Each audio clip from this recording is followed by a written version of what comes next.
Olá, esse é mais um programa Bate-Papo Acadêmico. Hoje recebendo a Ana Raíza, que é estudante de Psicologia e veio discutir sobre um tema social muito importante, que é, primeiro, o estresse, que é algo que socialmente é problemático. Segundo, ela fez o estudo desse estresse a partir de condutores de transporte público de Teresina, ou seja, nossos queridos amigos motoristas de ônibus, que muitos deles correm muito risco de vida, inclusive com assaltos que acontecem, com a questão de você trabalhar muito cedo, muito tarde da noite, enfim, quais são outros problemas, Raíssa, que a gente pode discutir? Aqui no caso de Teresina nós temos também o nosso querido calor, né, que é algo que também influencia bastante nesse estresse. E temos também a questão da convivência com passageiros, a conservação das vias, nós percebemos que não é das melhores, isso tudo está influenciando nesse estresse do condutor. E aí, ao observar isso, vocês decidiram fazer esse trabalho, esse artigo. E aí veio como essa ideia, a partir de observação? A partir de um estágio extracurricular que eu tive a oportunidade de fazer na S-Trans. E aí eu tive esse contato maior com os condutores, além da minha rotina de estar pegando ônibus, e isso me chamou bastante atenção. Claro. E aí é um diagnóstico que se possa dar no seu trabalho, que tem que se gerar um problema, assim, tem que observar, porque... Acredito que sim, acredito que tem, principalmente as pessoas que estão ao redor daquele condutor, né? Um dos objetivos do trabalho é justamente... uma das relevâncias, na verdade, sociais, é justamente estar contribuindo para que o condutor possa desenvolver melhor o seu papel. Como as outras pessoas que estão ao redor também vão estar ali contribuindo para isso. Elas vão estar observando, elas vão estar monitorando, e os colegas de trabalho vão poder, assim, auxiliar um ao outro. Claro. E principalmente que é importante...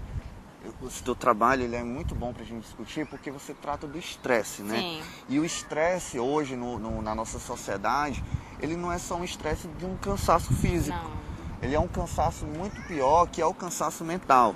Você tem a questão da violência, e aí o marido, né, o condutor, por exemplo, ele vai sair de casa para ir trabalhar, mas pode acontecer de ter um assaltante no ônibus. Exato. Então, você tem a questão, como você disse, das vias. É muito complicado você conduzir o veículo nas nossas ruas. O trânsito muito caótico. Quais são os males que tudo isso pode vir a gerar ao condutor? O estresse ele vai tornando o sujeito mais vulnerável, tanto psicologicamente, mentalmente, quanto fisicamente.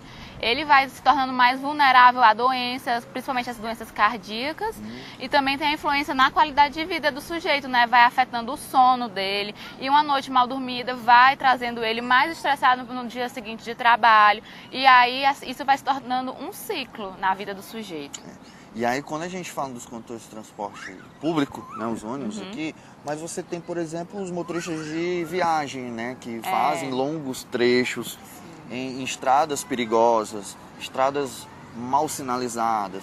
Você tem os próprios motoristas de caminhão que transportam. Então, tem como fazer essa relação como um todo desse condutor, né? Sim, mas eu acredito que os condutores de ônibus, como também os interestaduais, eles carregam pessoas. Então, o risco, a tensão que eles têm sobre si, eu acredito que seja maior. Porque são vidas, né? Muito mais do que só a dele. Exato, mais do que uma carga, são vidas ali, né? E aí você observa que, por exemplo, os veículos aqui, eles têm o motor do ônibus logo ali na entrada. E aí, como a gente está chegando aí o período do BR-Obró, isso aí, nossa, aquele calor, os ônibus, alguns agora são refrigerados, mas mesmo assim a maioria não é, né? E isso gera um problema muito grande. Muito grande. Quais são, aí você, por exemplo, quem está assistindo a gente, que tem um parente, ou que é o próprio condutor que esteja assistindo isso, o que ele precisa fazer? O que você fala, assim, do ponto de vista da psicologia, o que ele precisa fazer para ter um melhor desempenho no seu trabalho e não vir a gerar males piores? Bem, esse é um dos objetivos, né, do meu trabalho, é entender quais são as estratégias que eles utilizam Porque eu acredito que ainda são escassas, muitas vezes eles se sentem realmente desamparados pelas empresas, pela sociedade, porque não tem essa visão para esse tipo de profissional, entendeu? Então esse é um dos objetivos do trabalho, é voltar os olhos para esse condutor, para que as pessoas possam estar mostrando para eles, contribuindo com estratégias que eles possam estar lidando com isso, entendeu? Então é uma das coisas que eu vou questionar, como é o seu tempo de descanso, o local de descanso, você tem um local para se alimentar, como é que você consegue, como é a sua rotina no seu trabalho? Algumas empresas, elas oferecem, por exemplo, profissionais para fazer um momento de alongamento. Sim, né? Um trabalho fisioterápico, a próprio aconselhamento, a própria questão do psicológico ali dentro do ambiente. Mas aqui em Teresina você observou que as empresas de transporte de Teresina não tem isso. Não tem. Então isso precisa ser provocado, ser estimulado aí no poder público. Sim. Essa questão. E aí explica, por exemplo, para quem está assim, não precisa desse pessoal não. Precisa. Explica por que precisa. Porque, bem, o trabalho do motorista de ônibus, ele atinge a sociedade como um todo. As pessoas que estão compartilhando as vias, as pessoas que estão naquele veículo, enfim, muitas pessoas se utilizam desse transporte. E o trabalho desse condutor, quando ele é mal feito, quando ele vai estressado para o seu trabalho, ele acaba não medindo certas consequências, ele acaba nem raciocinando direito. O trabalho de dirigir já é algo que requer muito da pessoa, requer muito dos nossos processos psicológicos básicos, atenção, memória, percepção. Isso já requer muito, já traz um certo tipo de cansaço físico. E aí já vem as questões externas do ambiente, do veículo. E tudo isso traz riscos à vida do condutor, que consequentemente quando vai dirigir de uma forma ruim, traz riscos à vida das pessoas que estão ao redor. E, por exemplo, o cansaço mental, ele vai gerar um desequilíbrio. Aí a própria fadiga muscular gera também um cansaço psicológico. Sim. Então, uma coisa é associada à outra. Você pôde observar no seu trabalho, por exemplo, a vida útil, mas digamos assim, o tempo de trabalho médio dos nossos condutores. Tem como observar isso, por exemplo, porque determinados trabalhadores têm um longo tempo, porque, enfim, não estão tão expostos a um trabalho instigante. Mas no caso dos nossos condutores, é pouco o tempo de permanência desse profissional nesse ambiente de trabalho? Não, é grande, na verdade. Eles passam muito tempo dirigindo, inclusive porque temos poucos ônibus, né?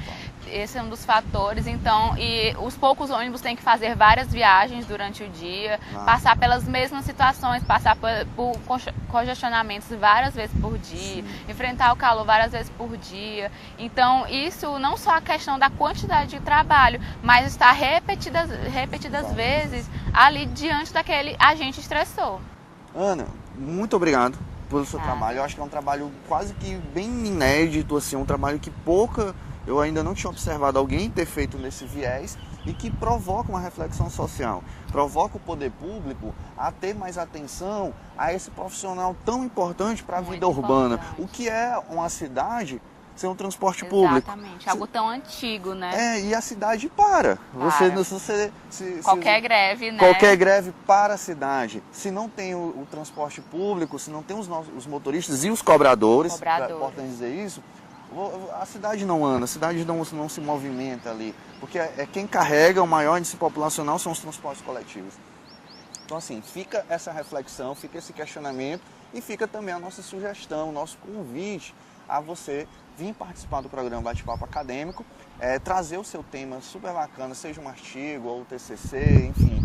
Entra nas nossas redes sociais, no Facebook, no Instagram, inscreva-se no nosso canal no YouTube também e venha bater um papo com a gente. Lembrando que nos dias 1, 2 e 3 de setembro, o Instituto Bate-Papo Acadêmico vai promover o primeiro simpósio de educação, discutindo temas, por exemplo, como ressocialização, a questão da inclusão de portadores de deficiência, a questão das libras, enfim, vão ser vários temas nesse âmbito da educação. O seu trabalho pode ser publicado, inclusive, nos nossos anais do evento. É um trabalho, uns anais com resumo expandido, com registro, com ISSN, enfim, um grande evento que vai acontecer na OAB Piauí, organizado por nós do Instituto Bate-Papo Acadêmico, e que a Ana, inclusive, vai ser uma das organizadoras, vai estar lá ajudando a gente na organização desse evento. E até a semana que vem.